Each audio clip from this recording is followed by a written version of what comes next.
म्रियमान व्यक्ति को क्या करना चाहिए?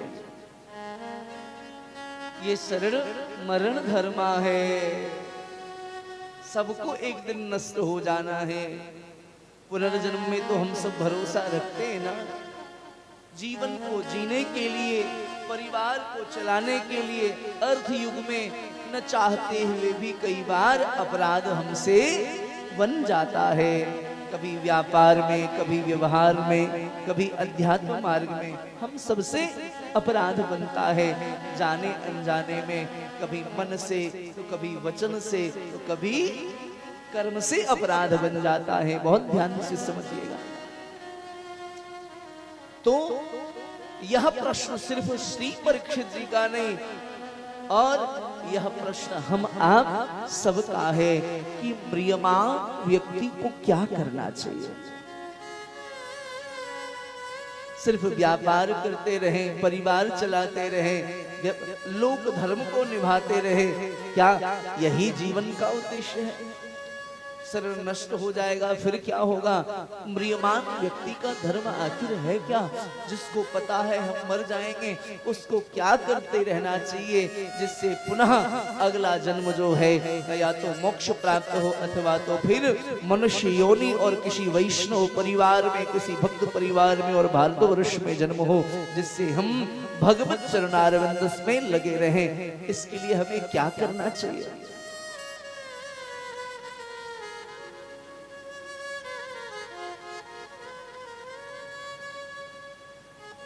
84 लाख योनियां हैं, हम कितने सुखी हैं सोचो।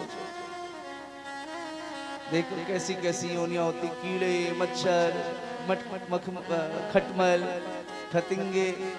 कई जीव तो ऐसे होते हैं जिनकी आयु 1 मिनट से ज्यादा नहीं होती।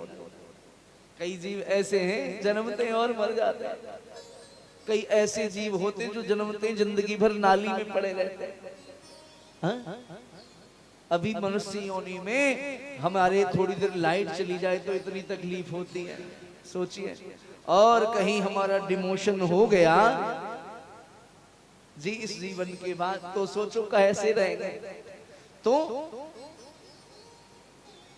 जो कार्य हम अपने शहरों में, घर में, परिवार में रह करके करते हैं वह है लोक धर्म, और जो हम कार्य यहाँ बैठ करके कर रहे हैं यह है परम धर्म।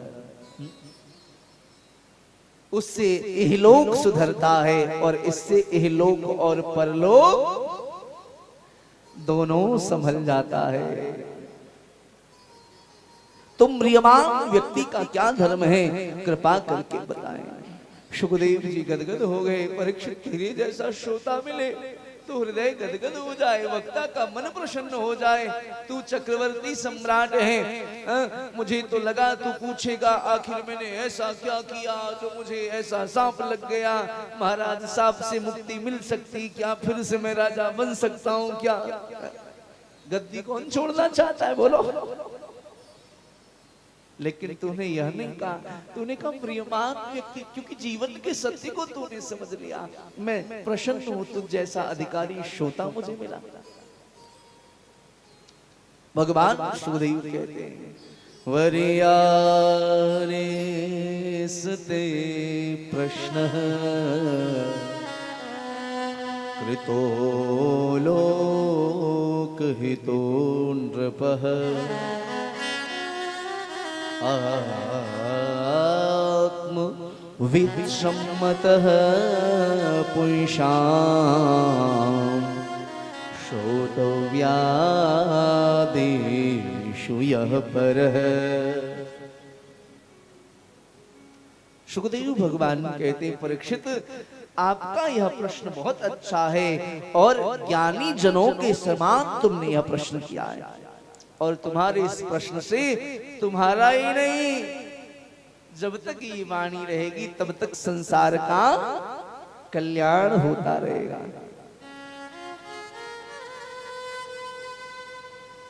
यद्यपि परीक्षित संसार में श्रवण करने योग्य अनेक शास्त्र हैं। हमारे यहाँ 18 पुराण है, 108 उपनिषद है, 6 शास्त्र हैं, 6 दर्शन है, षड नास्तिक दर्शन है। और ये तो बस ऐसे ही बोला, इतने ग्रंथ हैं कि महाराज 24 घंटे लगातार बोला जाए तो भी 24 घंटे कम होगा, खाली ग्रंथ का नाम बोला जाए तो। श्री सुखदेव भगवान कहते हैं, परीक्षित, संसार में सुनने योग्य अनेक शास्त्र हैं, किंतु उनसे विशेष लाभ होना संभव नहीं है। मनुष्यों की आयु परीक्षित बहुत छोटी है, उसमें भी रात्रि की निद्रा, 24 घंटे में रात को सोते हैं, स्त्री का संग होता है, समय बीत जाती है, दिन धन की चिंता में निकल जाता है। सुखदेव भगवान कहते हैं, परीक्षित, दिन धन की चिंता में, रात्रि सोने में निकल जाता है, कुटुंब के भरण पोषण में से समय बीत जाते हैं, नश्वर देह पुत्र पत्नी आदि में आसक्त होकर के महाराज इस संसार में सबका मरण देखता हुआ भी यह पुरुष अपने मरण पर कभी विचार नहीं करता। हम देख रहे हैं अपने सामने सब के सब चले जा रहे हैं, फिर भी हम मृत्यु पर विचार नहीं करते। बोलो कृष्ण कन्हैया लाल की जय। बटकों का बहुत बहुत अभिनंदन, बहुत बहुत आशीर्वाद।